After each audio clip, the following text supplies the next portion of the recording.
Before we start today's video, check out our merch shop, linked in the description down below. Use code Ahsoka in all caps to get $7 off your order. May the Force be with you, and enjoy the vid. Hello there. This is where the fun begins.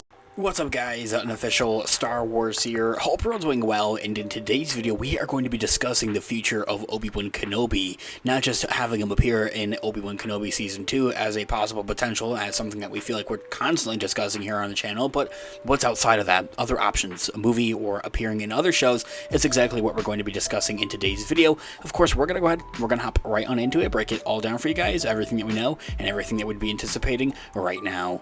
Before we do though, however, grab that subscribe button if you haven't already, as we're discussing and covering all types of Star Wars related news, leaks, rumors, theories, and breakdowns here on the channel. So if you guys are into any of that, go ahead and grab that subscribe button today.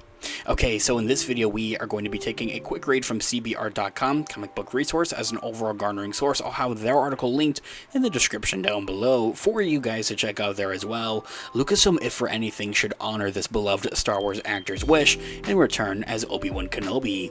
Ewan McGregor has taken over the titular role as Obi Wan Kenobi's iconic Star Wars role from Sir Alec Guinness in 1999's The Phantom Menace. McGregor would go on to star in 2 more films for the prequel trilogy, and while the prequels notoriously split the fandom at the time, McGregor's portrayal of the character was universally seen as a standout if for anything, and over a decade later, McGregor got to reprise the role in his very own self-titled series as Obi Wan Kenobi, set between the events of Revenge of the Sith and A New Hope. And so, when Disney had first purchased Lucasfilm, the story of Obi Wan Kenobi on Tatooine in exile, looking over a young Luke Skywalker, was one that many had anticipated to see. The Disney Plus-led series eventually made it a reality, but was only intended as a 6-part limited series at the time. However, if for anything, McGregor only continues to voice his desire, and so do the fans, to play the character once again. Star Wars is quite a vulnerable state at the moment after the failure of The Acolyte, and the struggle to get another film in theaters as well, even though the Mandalorian and Grogu movie is currently in the midst of its production and filming, something that we haven't seen a Star Wars movie do before and last nearly a decade at this point. And despite this, a new Obi Wan Kenobi project with McGregor might be exactly what Star Wars needs now at the time to help reunite the fans. Disney and Lucasfilm, they have every reason to do so. For one, the project overly successful on Disney Plus.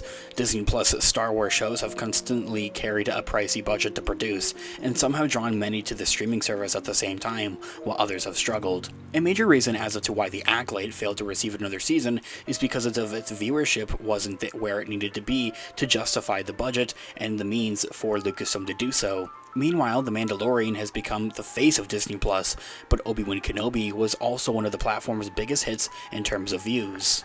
Obi Wan Kenobi's success on Disney Plus was no surprise. Given the love that audiences have had for McGregor and the appreciation over the time for the prequels, Obi Wan Kenobi had captured a similar anticipation like The Force Awakens had achieved, in a large part due to the nostalgia surrounding it and the fact that they hadn't had a Star Wars movie in so long. While not everything Lucasfilm has produced or Disney has produced has worked for the Star Wars property, Obi Wan Kenobi's performance shows that audiences have an attachment to the character and his story. Which leads us to another deserving point, is that Ewan McGregor deserves a better story of Obi Wan Kenobi.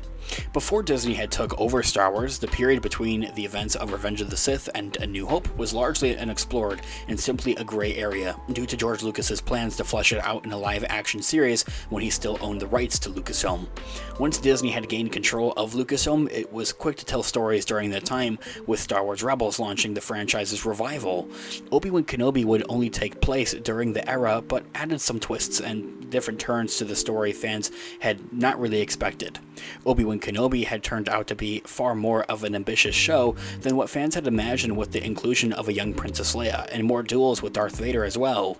The results were disappointing though, however, at least story-wise, with the production value and the writing not necessarily matching McGregor's best performance of the character to date as seen in the prequels. When you do compare the Obi Wan Kenobi Disney Plus show to the prequels and how we saw Obi-Wan then, there definitely is a standout difference, and if for anything, the Obi Wan Kenobi show laid it back and they took it more of a chill kind of route, I think, if for anything.